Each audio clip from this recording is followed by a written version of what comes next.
ఎంతో అవమానం చేస్తున్నాం.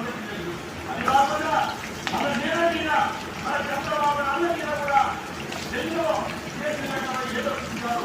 కానీ వాళ్ళ తప్పులు ఆడలేదు. అలా లేదు. చంద్రబాబు నాయుడు కూడా తెలియదు. చంద్రబాబు నాయుడు విధానం ఆలోచించి చేస్తారు. నియమాన్ని తొందరపడి పనిచేసే కాదు. కార్యకర్తల కాపాడు కూడా విధానిస్తున్నాం. కార్యకర్తలు ఏ విధంగా కాపాడుకోవాలో మా నాయకులు తెలుసు.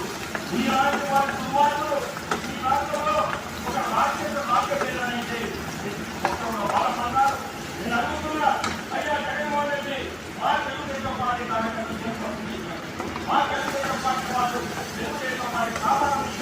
అవునా చంద్రబాబు నాయుడు ముఖ్యమంత్రి చేతులని మేమందరం కష్టపడి చేస్తున్నామా? అంతే తప్ప ఈ రోజు మీరు మా మీద కష్టపడి వచ్చారా? మంచి పద్ధతి అడుగుతుంది. అడిగిన వాళ్ళని అడిగినట్టుగా కేసులు పెట్టి చాలా ఇబ్బంది పెట్టారు. అందరి కోసం 2023 సంవత్సరం అదేవిధంగా ఈ సంవత్సరాల జీవనాలతో మేము అసలు అడుగుతున్నా. 100 మంది తెలుగుదేశం పార్టీ కార్యకర్తలు ఓట్లు పెట్టుకున్నటువంటి యువకులు అందరికీ కూడా ఈరోజు సంవత్సరాలు నేను అందరికీ ఒకటి విజ్ఞప్తి చేసేది, తెలుగుదేశం పార్టీ కార్యకర్తలు ఎంతో మంది సందర్భంగా మన అందరికీ సంఘాలలో మనకు తెలియజేయాలి. తప్పకుండా మన జీవాలు రక్షించాలి. అదేవిధంగా రాష్ట్రంలో ఉన్నటువంటి